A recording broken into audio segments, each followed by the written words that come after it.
Over to you, Tracy. Thank you.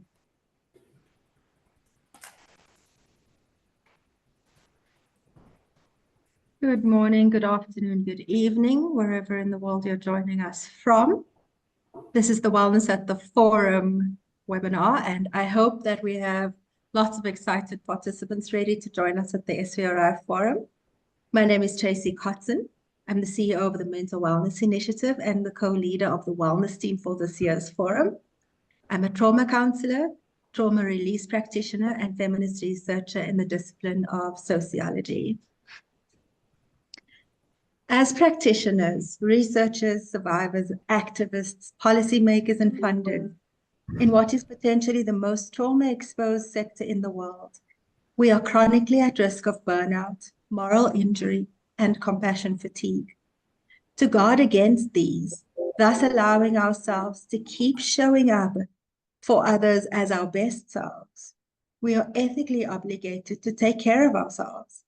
But do we understand what this really means and the risks of neglecting self-care? Are we doing enough for ourselves? At the SVRI Forum 2024, we have prepared the time, the space, and the opportunity to participate in the rare but much needed self-care. And we cannot wait to welcome you to this year's forum.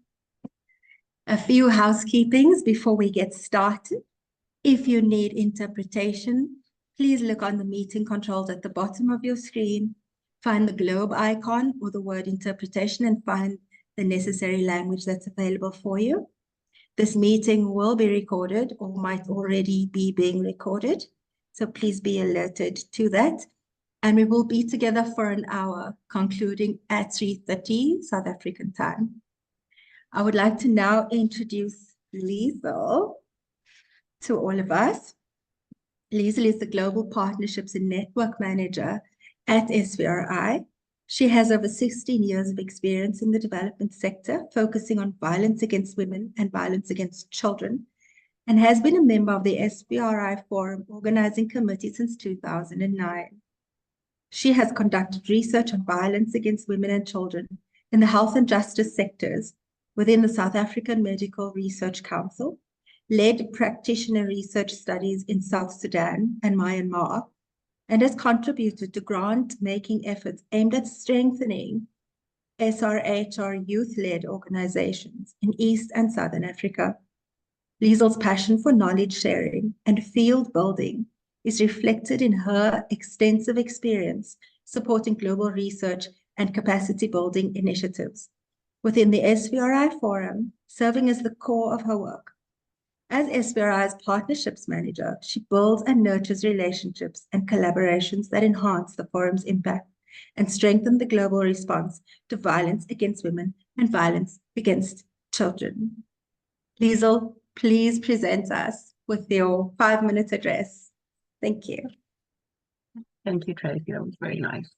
Thank you, and good afternoon, everyone. It's a privilege for me to welcome you all to the session on wellness, self and collective care at SVRI Forum 2024.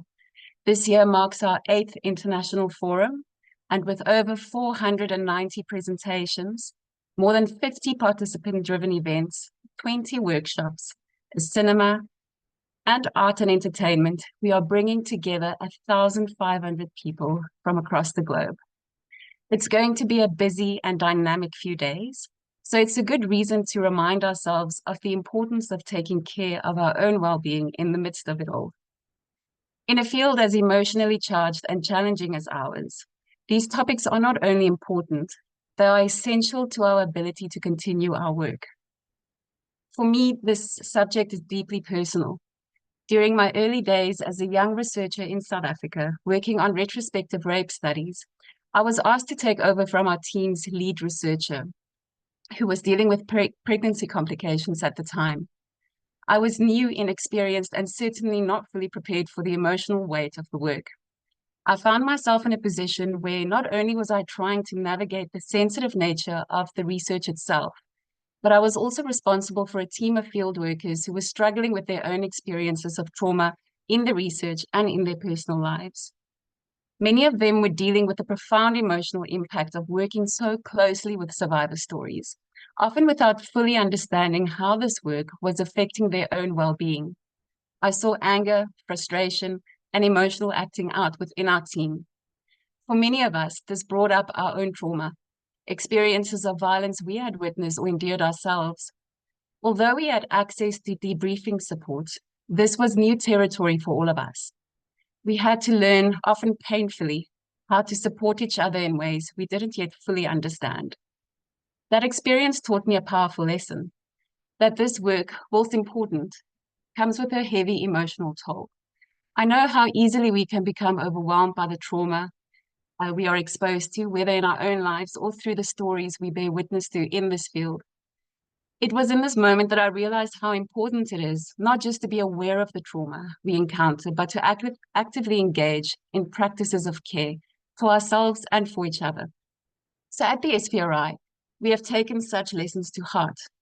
We've made collective care a core part of how we operate as an organization and how we support the broader community working within violence prevention and response. We have realized that without it, the work becomes unsustainable, not just for individuals, but for the entire field. So this year at the SVRI Forum, we've dedicated an entire wellness team to support you throughout this event. The team have created spaces and activities designed to help you recharge, reflect, and reconnect, not only with others, but also with yourselves. These offerings are here because we understand that being immersed in stories of trauma and violence requires a conscious commitment to care. The wellness team will speak more about these activities shortly, but what I want to highlight is that this is more than just a set of activities. It's a recognition that to do this work well, we must take care of ourselves and each other. At the SVRI, we've worked hard to create a culture where care is embedded into everything we do, from our weekly check-ins to mental health days, from flexible work arrangements to a deep commitment to kindness and empathy, and of course, our online course on well-being and care. We are intentional about making care a shared responsibility. It's not easy and we don't always get it right, but we are constantly learning and adapting. We understand that self-care and collective care are also interconnected. By caring for ourselves, we become better equipped to care for each other. And by fostering a culture of collective care, we create an environment where everyone has the space to thrive, even when the work feels heavy. So as you engage with the forum, I engage you to reflect on how you can integrate wellness and care into your own practices, not just here, but in your daily work and in your personal lives. This is not just about surviving the challenges of our field. It's about creating the conditions that allow us to do our best work with compassion, resilience, hope, and joy. I'll now hand over back to Tracy, who will share more about the services available to you during the forum. So thank you, and thank you to all our speakers here today. Back to you, Tracy.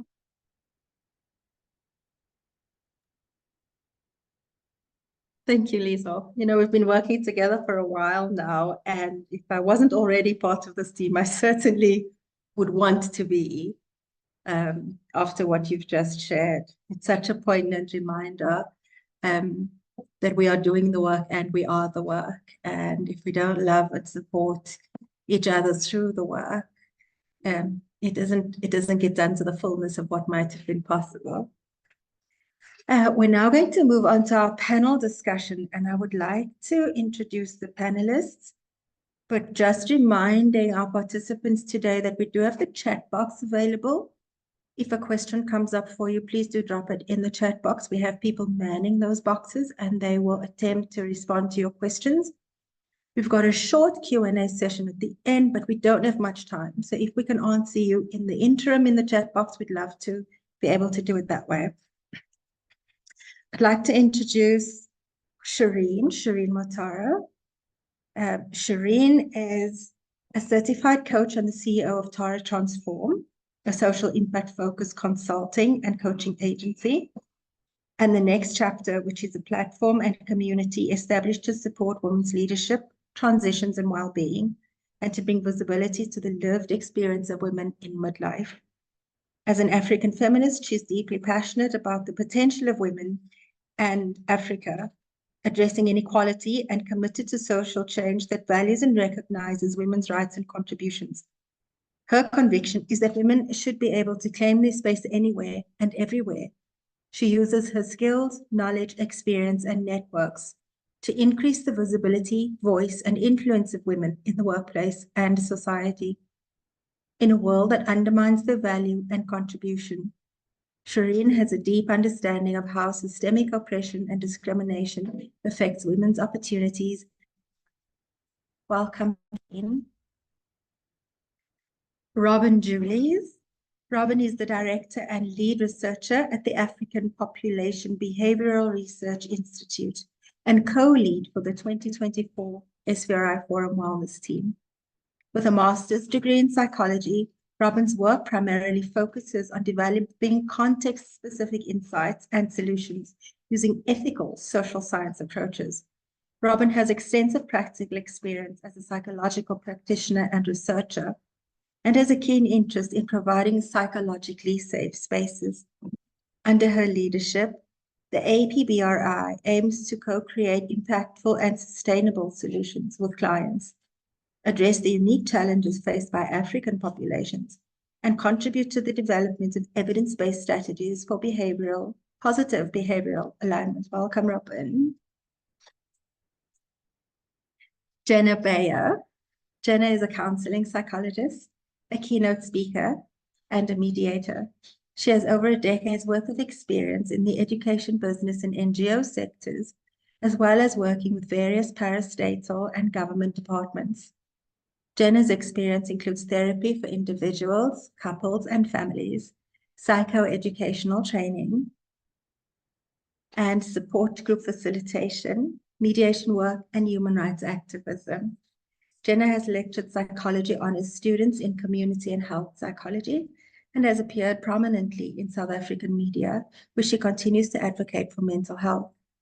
Amongst Jenna's highlights is her work with Wits University's Transgender Health Center, where she helps the transgender community navigate psychosocial and physical challenges. She is a former member of the steering committee for the Anti-Racism Network of South Africa. Welcome, Jenna. Mackenzie Europa Mikyo has been a yoga teacher for 5 years.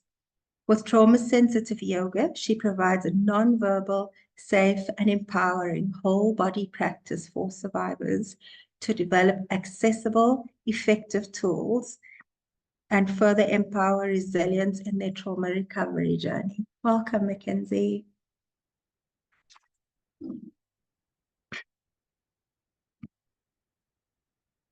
So our first question for our panelists is as follows. In 2 minutes or less, could each of you share your views on wellness and care for the GBV sector, and just contextualizing gender-based violence in South African terminology, also inclusive of violence against women and girls, so I might use those terms interchangeably. Could you share your views on wellness and care for the GBV sector, for the response sector, so those of us working in the space? Robin, can I come to you first? Yeah, thank you for the lovely introductions, and also Liesel, thank you for that amazing conceptualization of the work that we've been doing. I am gonna, on your first question, I think that there are many organizations and practitioners doing amazing work in the sector to provide wellness and care. However, it is not available, accessible to everybody because we tend to operate in silos. So I think this gives us an amazing opportunity for different work and more work with the focus being on collective care so that we actually reach everybody. So yeah, not to dismiss any work that anyone is doing. We need more, and we need to have different opportunities within our sector for everyone to access care. That's my take on it. Thanks, Robin. Shireen, can I come to you? Same question. Sure. So just picking up on what Robin has said, I think for me, it's really about how we integrate the practice of care and well-being into the work that we do. So not separating it out as some, separate little self-care box.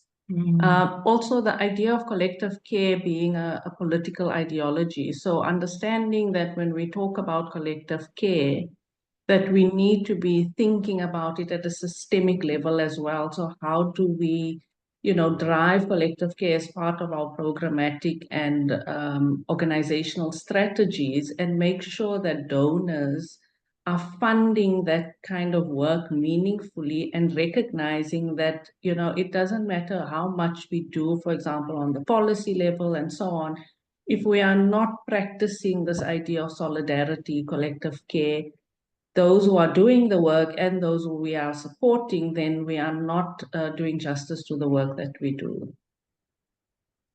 Thank you, Shireen. And I'm hearing your emphasis on how care can't be siloed. It has to actually be woven into the very fabric of the way we work. Thank you, Shireen. I'm going to come to you, Jenna. It's the same question.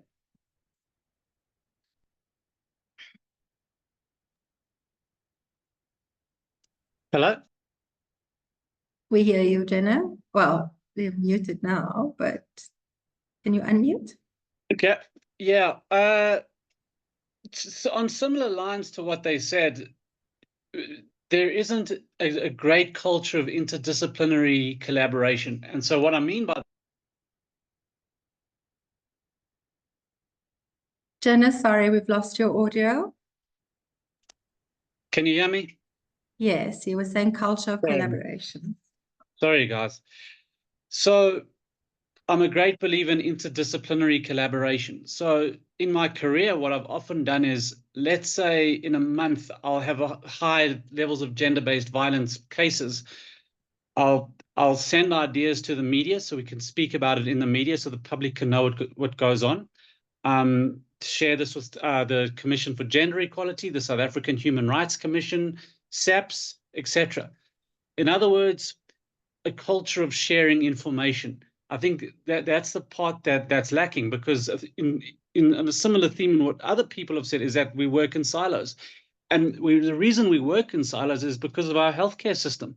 Our healthcare system is still kind of, you either have your private practice, or if you don't have that, then even if you work in a wellness clinic, you with other people, but in your own practice. So it's a very siloed mentality. So it starts with a rethinking of the healthcare system, where you develop think tanks and a culture of sharing information and interdisciplinary collaboration. Thanks, Jenna. Thank you. Think tanks, culture of sharing information. Yes, indeed. Thank you. you. Mackenzie, can you share your thoughts on wellness and care for the gender-based violence response? Hi. Okay, that's perfect. So- Hi, everyone. So Hi. I'm not really knowledgeable about the way you guys work with it, as I am, a yoga teacher. I haven't dealt with it in the same way.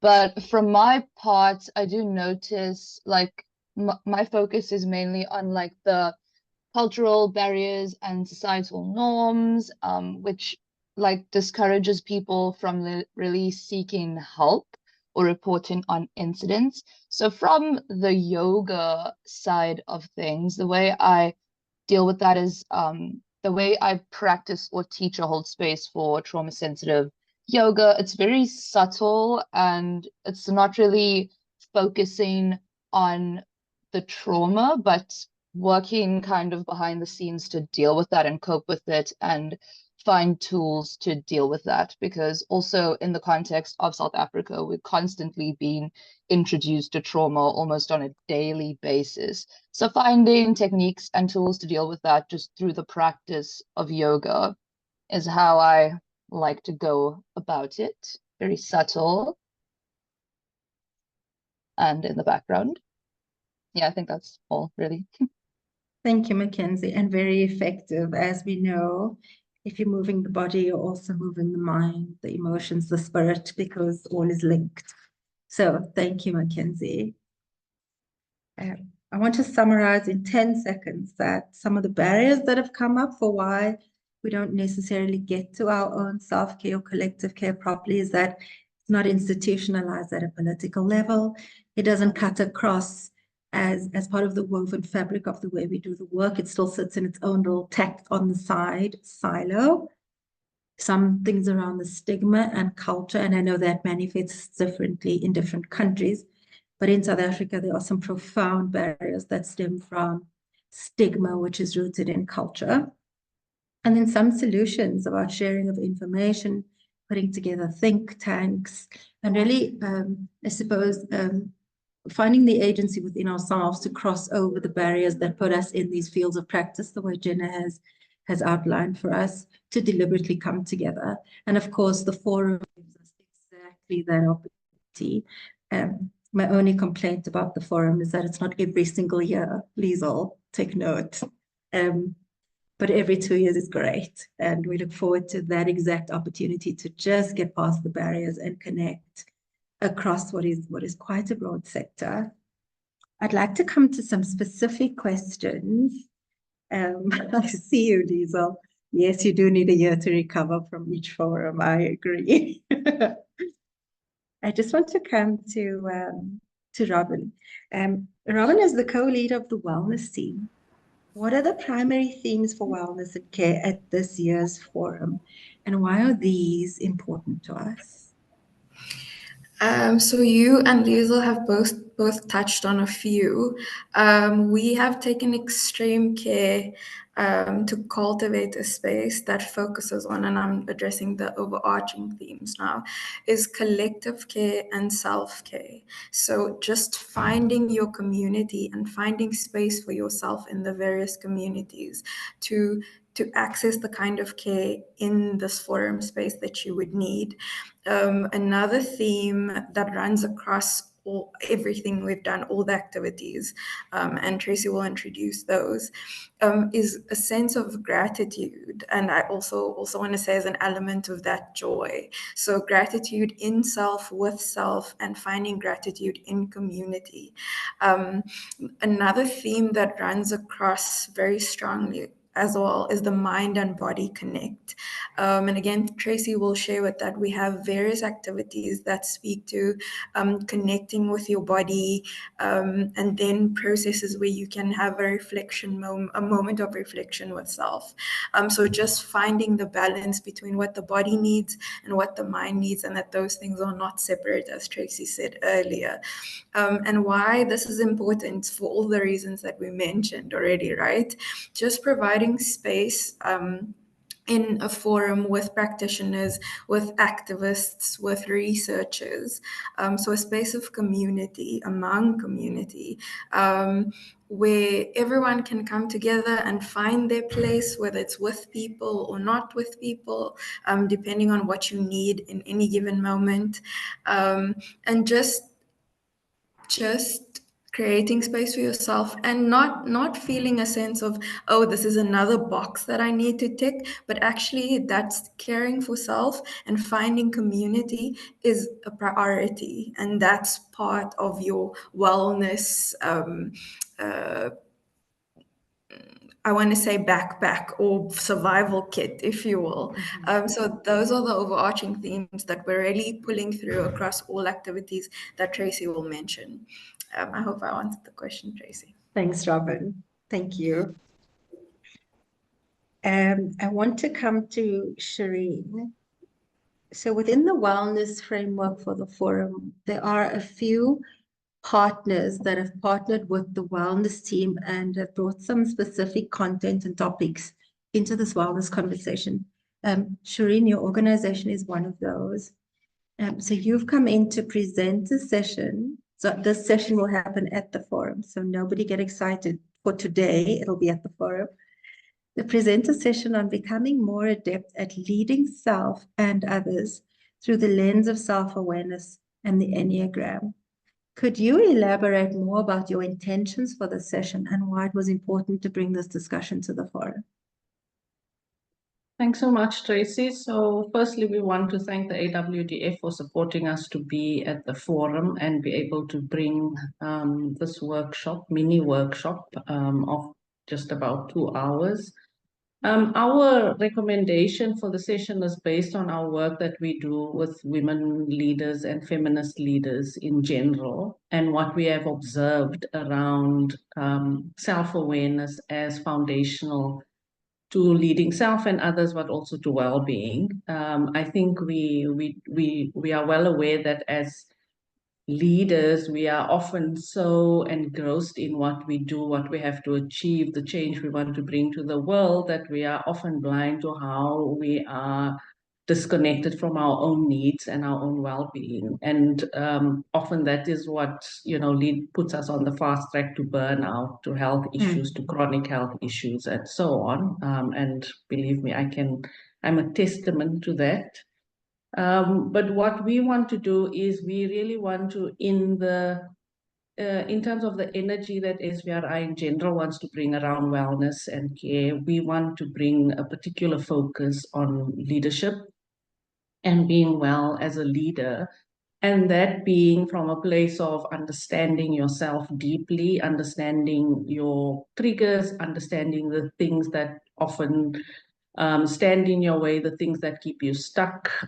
Perhaps you're a perfectionist and you think that's great, but actually it's the thing that is causing you the most stress. So we want to use the tool called the Enneagram as a tool for understanding self, because we develop patterns of behavior based on certain experiences. So our childhood experiences, for example, determine what we call our survival strategies or our coping strategies, and that then becomes the way in which we operate in the world.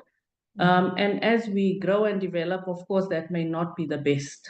So we want to support those who will be participating in our session to be able to work a bit with that and think about how they can reframe how they want to look at their own leadership, but also their well-being. And we hope to give them a few gifts around well-being and maybe a journal that could help them continue the journey. Thank you, Shireen. I'm hearing the absolute importance, if you're a person in a leadership space in this sector, the absolute importance of self-awareness to be more effective and more impactful in this as a leader.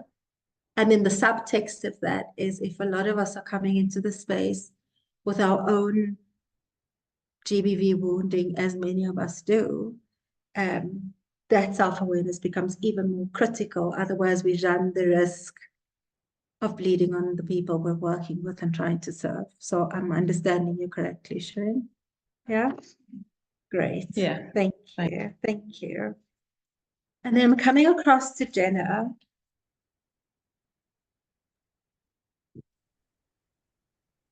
Jenna, protecting the safety of diverse participants is paramount for the wellness team and, of course, for SVRI.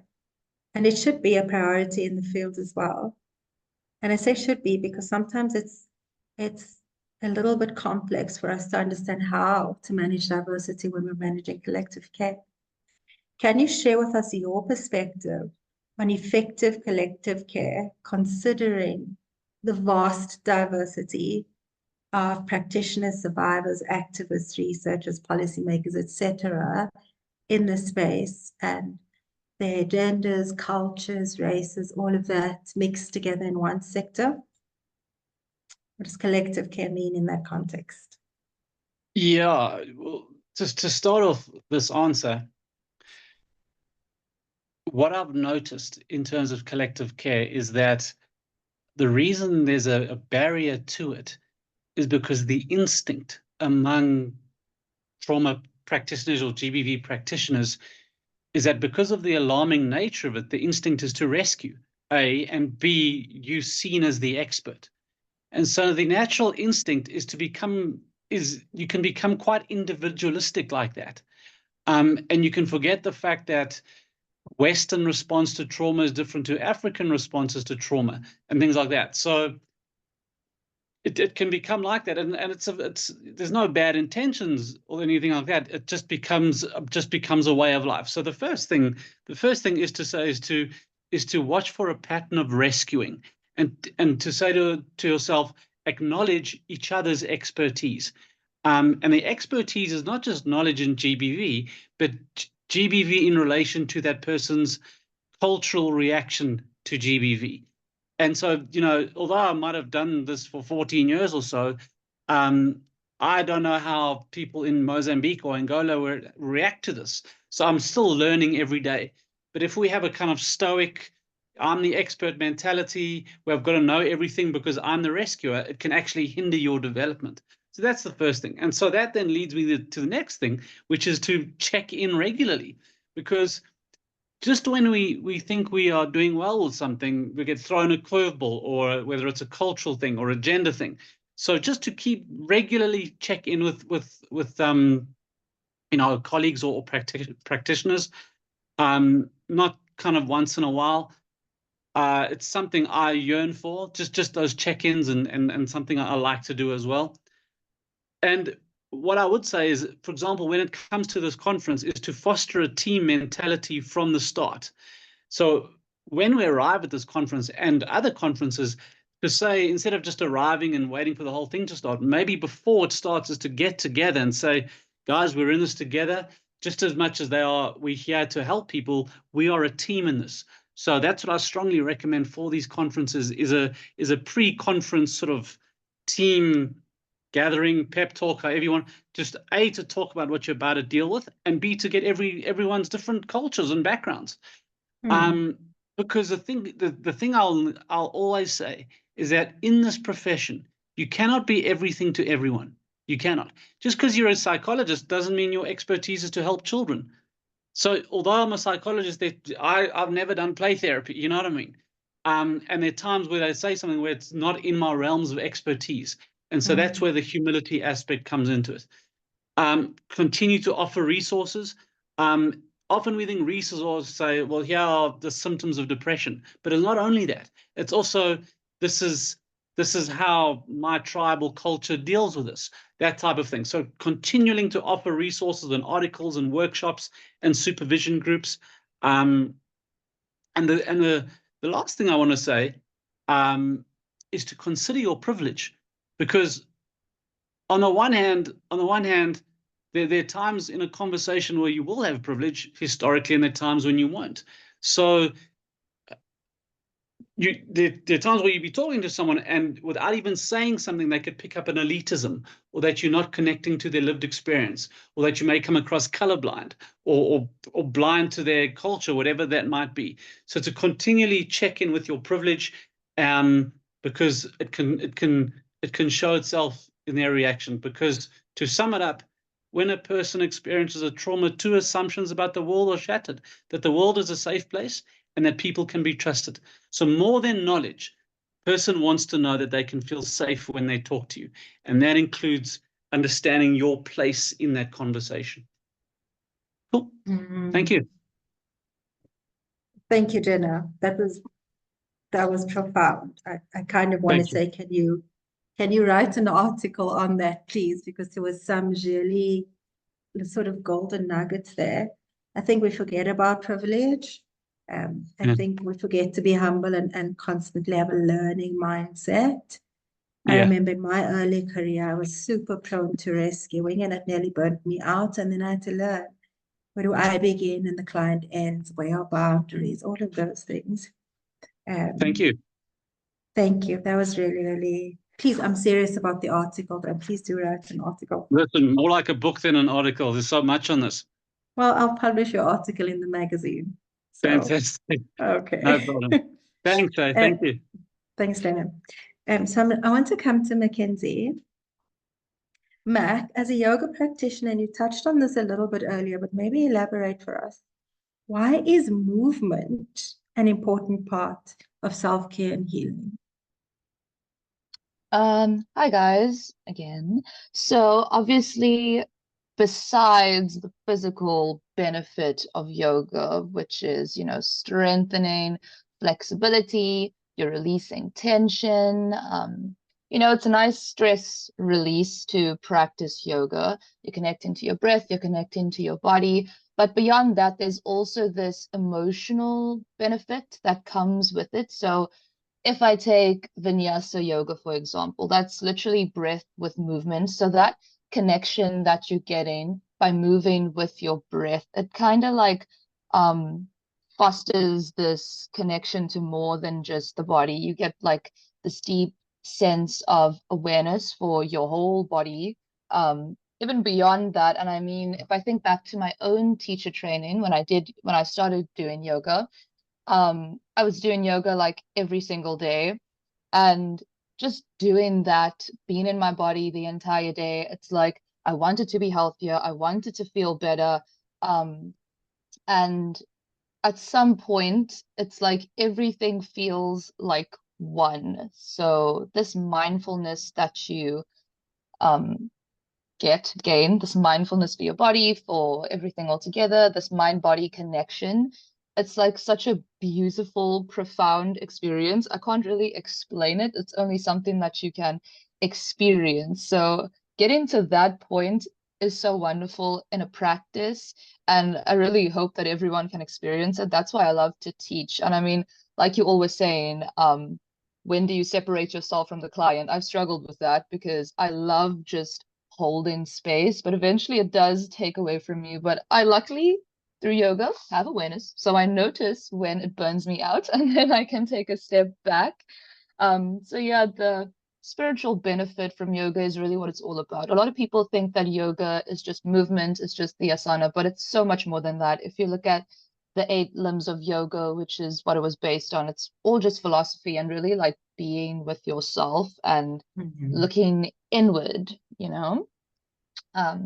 Yeah, so incorporating movement into self-care, it's such a profound emotional, like releasing experience. And yeah, I think it's very helpful. It's lovely. Like I love having yoga as a job. It feels like a vacation every single day. Thanks, Mackenzie. Some of us were very jealous to hear that one can feel like one is on vacation whilst being at work. But I completely appreciate what you're saying. And I think I just want to take a moment to say that so often we're stuck in our heads, and we know that a massive component of the forum is research. Of course, that's why we're coming together to share what we've learned. But we can, as researchers, and I'm owning up to it myself, get stuck in the head. So everything becomes cerebral and cognitive, and then lie to ourselves that we can heal just by being inside our heads and dealing with our thoughts and forgetting that there is a body, there is a spirit, all of that lives in your consciousness. And I like the fact that movement brings you back into the wholeness of it. So thanks, Mackenzie. Thank you. And then we've got a wrap-up question for the panel discussion. And this one, it goes to everyone, but we'll start in the same order we did before. So Robin, you'll go first. And the question is, what single crucial piece of wisdom would you care to share about self-care with today's participants and then for the forum delegates at large in 30 seconds or less? I'm cheating because there are 2 things. Okay. The one thing is there's power in the collective, so find your community. And then the other thing is, if we seek out help or seek out care, we give each other permission to do so. So those are my 2 things. Thank you, Robin. Excellent. Shireen. So yeah, mine's also 2, but connected, I guess. The first one is breath.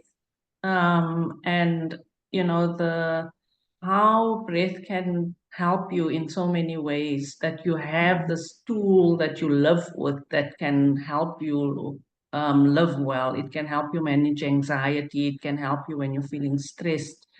It can help you relax and so on.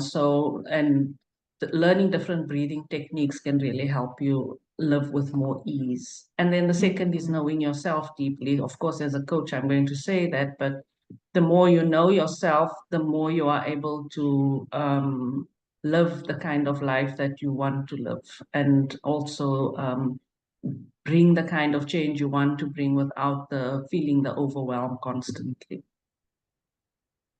Thank you, Shireen. Words of wisdom. Know thyself. Jenna, same question. Your single massive dose of wisdom for us, please? I would say regarding the conference and regarding the group, it's to make your problem your power. And what I mean by that is the reason that these things perpetuate itself is because the masses or the collective don't really come together. What happens occasionally. So the more we come together, not just to help each other in terms of trauma, but with advocacy, the more leverage you get in dealing with this issue. We've seen historically that when people rise up against injustice, there's more weight in that as opposed to when it's just individuals or when there's a silent society. So yes, this is a tough topic, but when we see this as an issue of democracy and an issue of using your voice and coming together, you can then hopefully go a long way towards silencing it. I mean, you've seen it with protests in the UK a couple of weeks ago when there was riots with the racism, and then people stood up and said, no, we won't have fascism and we won't have racism, and it worked. So can we come together, make our problem our power, and speak up against this type of thing and do it consistently, not just at forums? So power in the collective and Power in the consistency. So yeah. Thanks, Jenna. Mackenzie, can you close us off with your single massive dose of wisdom about self-care for us? Okay, my dose of wisdom, my pull of wisdom about self-care is that from my experience, just as a person at 23 years old, it's not a linear process. It definitely fluctuates depending on where you are in any point in time. So self-care isn't always going to look the same. So just being open about that process, you know, wherever you are, whatever you do, you always take yourself with you. Like you're always in your body all the time. So just trying to be kind to yourself, be gentle with yourself, and have this curiosity about what you're feeling and what you're doing. Oftentimes, even myself as a yoga teacher, I try to escape my problems, the things I'm feeling. But I mean, what's the point, you know, of being here if not to enjoy myself or know everything I can know about myself? So when it comes to self-care, yeah, just maintaining that awareness, I think. And even if you drift away from that, just coming back to it. Eventually you will come back to it, come back to yourself. And yeah, I think that's it for self-care from me. Thanks, Mac. I wrote down enjoy myself because honestly, I don't think it's a concept I have ever entertained before. I can enjoy an ice cream and a chocolate and a long walk on the beach, but enjoy myself has opened up a new tab inside my brain. So I will be revisiting that. Thank you. Thanks, Mac. And then Thanks. kind, gentle, and curious. If we can hold kindness, gentleness, and curiosity about ourselves, it becomes the beginning of real self-compassion. I want to thank the panel for your incredible insights. Thank you all. And perhaps you can take a moment to see if there are any questions in the chat that might be something you can respond to whilst we move on to the last bit of the program. I'm just going to flight for us and turn off my camera for the flighting of these. And can someone on the team indicate for me that this looks good and there are no funny black blocks across the screen? I'll need a verbal indication because I can't see anything but the presentation. We can't see the presentation on our side, Tracy. Maybe try sharing. No, it's a user error. Don't stress about it. There we go. From the beginning. Yeah, is that good? Perfect. Okay, and we shouldn't have funny blocks, right? We're good. All good to go. Thank you. I want to briefly, and I won't go through the detail of everyone's bio, but I want to briefly just show you names and faces of the people that you will find on the Wellness team. So when you spot us, you come and say hi, ask us for any wellness needs that you have that need to be met. So this is myself and Robin, and you've met us today. Then we have Janine Clayton. She's a clinical psychologist. And you've met Jenna Bayer now, a counseling psychologist. We will have Jennifer Twig. She's a registered counselor and a psychometrist. And Nomfundo Mohapi, who is a consultant clinical psychologist. Sehamet Siditlale. She is, in fact, our wellness team project coordinator. She's also a grief counselor and a life coach, but also a traditional healer in the African tradition. And then we have Ray Erasmus. She's a certified TRE being trauma release provider and an energy medicine practitioner, and has recently just certified as a shaman in the Andean tradition. And then we have Wendy Klein. She's our Zumba instructor. And you've now met Mackenzie, who is our yoga instructor. We will have Emma Pillay. So we believe in the empowerment of the younger generation who are coming up behind us. And so we've incorporated the principle of having interns on the team. Amy Pillay is a third-year social work student at the University of Cape Town. And Billy du Plessis is a second-year psychology and sociology student at the University of Johannesburg. We have Shuaib Sali. He is coordinating the interns for us. And he currently coordinates a men's project on building resilient families at the Parent Center in Cape Town. We have Kiara Cowan. She's graduated with her honors degree in psychology and is currently harboring an interest in going into sexology for her further postgraduate studies. And then our last intern is Hannah Twig. Hannah is a third-year student at the University of Stellenbosch, majoring in psychology and anthropology. So that's just to give you just the faces to go with the names. And when you spot us in the crowd, please come say hi. I now want to just look at the activities. Now for details, the forum's webpage, if someone in my team can just drop the link directly to the web page with the forum activities on into the chat for everyone to reference. But we're really just looking at a couple of themes. So thematically, we want to have fun and play. We want to have quiet contemplation. There's opportunities for some healing journeys, forgiveness journeys, connection to others, connection to self, and creative expression. So what does that mean in terms of actual activity? We now know from Mackenzie that we will have yoga. We will have Zumba classes as well. The yoga and Zumba will take place in the morning. So if you're an early bird, come and find us at, I think, 6 a.m. we start with yoga and Zumba, and they will alternate. And then there will be quiet zones dotted throughout the forum venue, places where you can just sit and quiet contemplation. That's sort of the theme for those spaces. In the therapeutic spaces, and I will show you visually the signage now so you'll recognize them when you see them. But we will have an oasis room, and we will have a bubble room, and they offer different things. But within those spaces, we will have breath work and visualization sessions. There will be a counseling and containment opportunity. So if you need to be in solitude with a counselor or a therapist, you can book a slot. And that's the bubble room, where it'll just be you and someone to hold containment and safe space for you. And of course, you've now met the someones. They're all well-qualified individuals.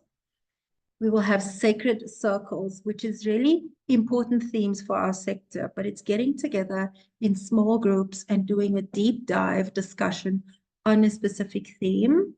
And so there's intimacy in those discussions, which allows us to, in small groups, go deeper than we might necessarily do if the conversation was being had in a broader context.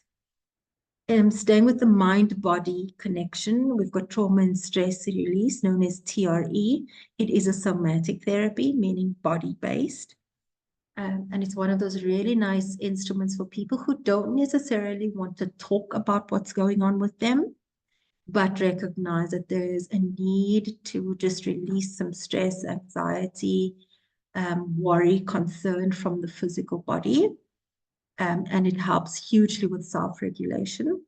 Then we have the gratitude art wall. Now, what we're hoping for is something truly magnificent, and we'll tell you that we hope it's going to be just this incredible art installation that lives beyond the forum. But it's this huge wall. It's going to be 2 meters high by 5 meters long. And it's a joint art project, meaning that everyone in the forum will contribute to the creation of this art piece. And the theme of it will be gratitude. I can't tell you much more because I'm not going to give away too many fun surprises. But please come and participate in the gratitude walk when you see it at the forum. It's I'm hoping it will really reflect the hearts of 1,500 people and what we are grateful for, despite or perhaps because we come from so many different corners of the globe. So those are the main activities within the forum. Please remember that we are findable on the WOVA app. I mentioned earlier that we will have the bubble, which is a place of solitude. You come there to be alone by yourself or with a counselor, and that's completely private. Then there's the oasis, which is a space where we will connect with ourselves and others in small groups. We will have breath work, meditation, stress release, sacred circles, all happening in 50-minute slots throughout the forum in the oasis room. And then the brave room will have similar activity to the oasis room, but we also have a couple of surprises in the brave room, which I'm not going to say anything about today. Please download the WOVA app if you haven't done so yet.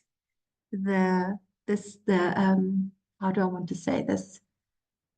We're keeping things intimate so that we can do real wellness work and not box ticking work. So the groups are small. If you want to slot yourself into an activity, please do it now. It may well be too late if you're doing it the Monday of the forum. Please book your spaces now. The WOVA app is open and available. So get yourself into whatever activity tickles your fancy. And this is the website link, which I'm hoping someone has dropped into the chat, where we will actually be able to find more about each wellness activity. There's some detailed descriptions about each one and more information about every member of the team that you would have at least had the name and face of today. And that's the end of that little bit. Thanks, Moma. I think we're going to pick up Q&A. We don't have much time left. I think we're going to pick up some Q&A. So let's see if there are any questions from participants. If you could just raise a hand for a question. And of course, the alternative is to drop it into the chat or the Q&A functionality at the bottom of the screen. Thank you.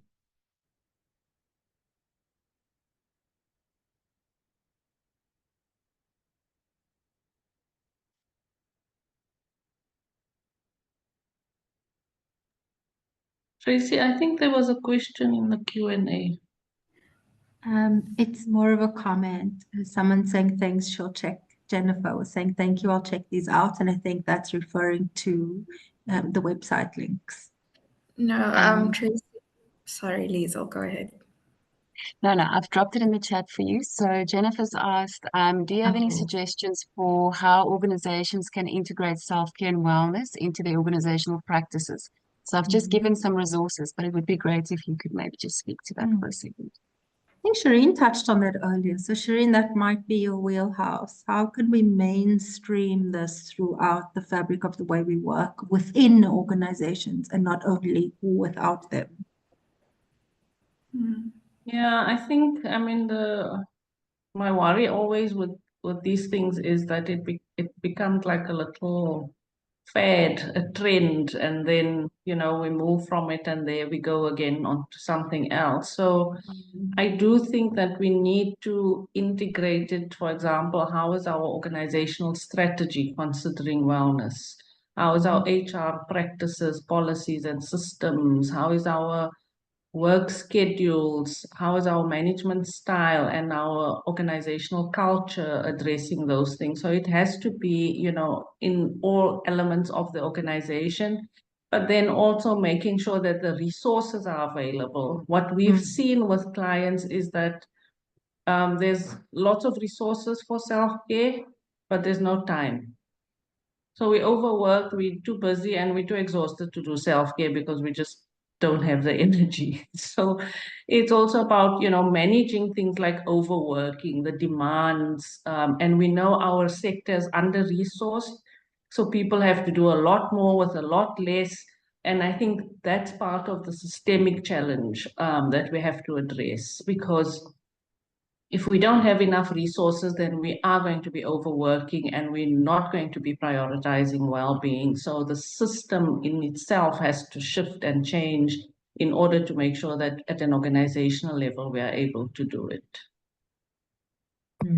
100% agreed, Shireen. Thank you. In fact, at Mental Wellness Initiative, it's currently our Mental Wellness Week. We give our staff paid leave that does not come off of their annual leave twice a year. We do it in April and September. They get a full week off. And that's our mental wellness break, because if we can't create that within the culture of the organization, then when we speak it out there, we really are out of integrity as an organization. So it's that sort of thing. What are the practical things? We can't say to people, oh, don't work on the weekends, but then on Friday I give you something to do and the deadline is 9 o'clock on Monday morning, because when am I supposed to do it? So let's not contradict our values in this space. Thanks, Shireen. Are there any other questions? And then I'm going to shush. Robin, will you take over the questions, but for us, please?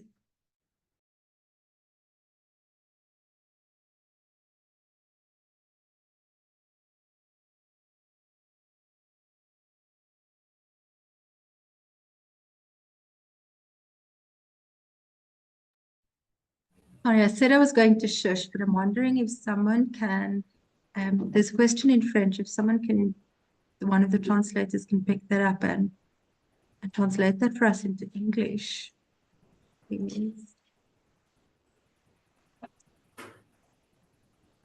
I'm worrying that we're missing something important from that point of view.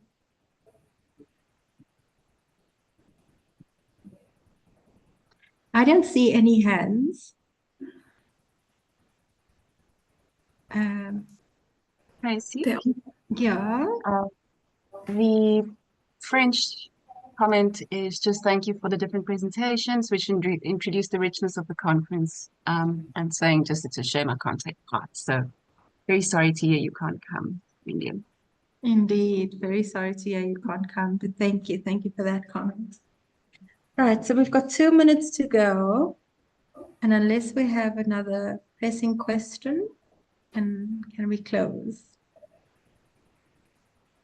Okay. So I want to thank, obviously, the SVRI team for diligently persevering through, I almost want to say through sickness and in health, but that's marriage vows, through hell and high water and whatever has to happen to make this forum possible every year, and how it came back. It came back even more amazing after COVID. Liesl, thank you to yourself and the team. Thank you for making these spaces available to a sector that is absolutely, I think, desperate with bleeding hearts for real connection, to experience a week of real immersion in the love and kindness and care of each other. And that's been my experience at previous forums. I felt like I had come home to my people. And I'm hoping we can have that sort of connection again this year. That certainly is our goal. Thank you to the panelists, Robin, Shireen, Jenna, Mackenzie. You guys have been amazing. Thank you, Liesel, for hosting us with your team, Moma, and the rest of the SVRI team that are sitting behind the scenes. And then enormous gratitude to our interpreters, Elodie, we have Maria, we have Grace, and we have Alberta and Crystal, who have been interpreting/translating for us this afternoon. Thank you, everyone. We wish you a magnificent rest of the day and a magnificent rest of the week. And absolutely are hoping to connect with you in person at the forum. Bring a bathing suit. It is hot and sunny and gorgeous in Cape Town in October, and we will be pretty close to the beach. So we will connect with you then. Thank you, everyone.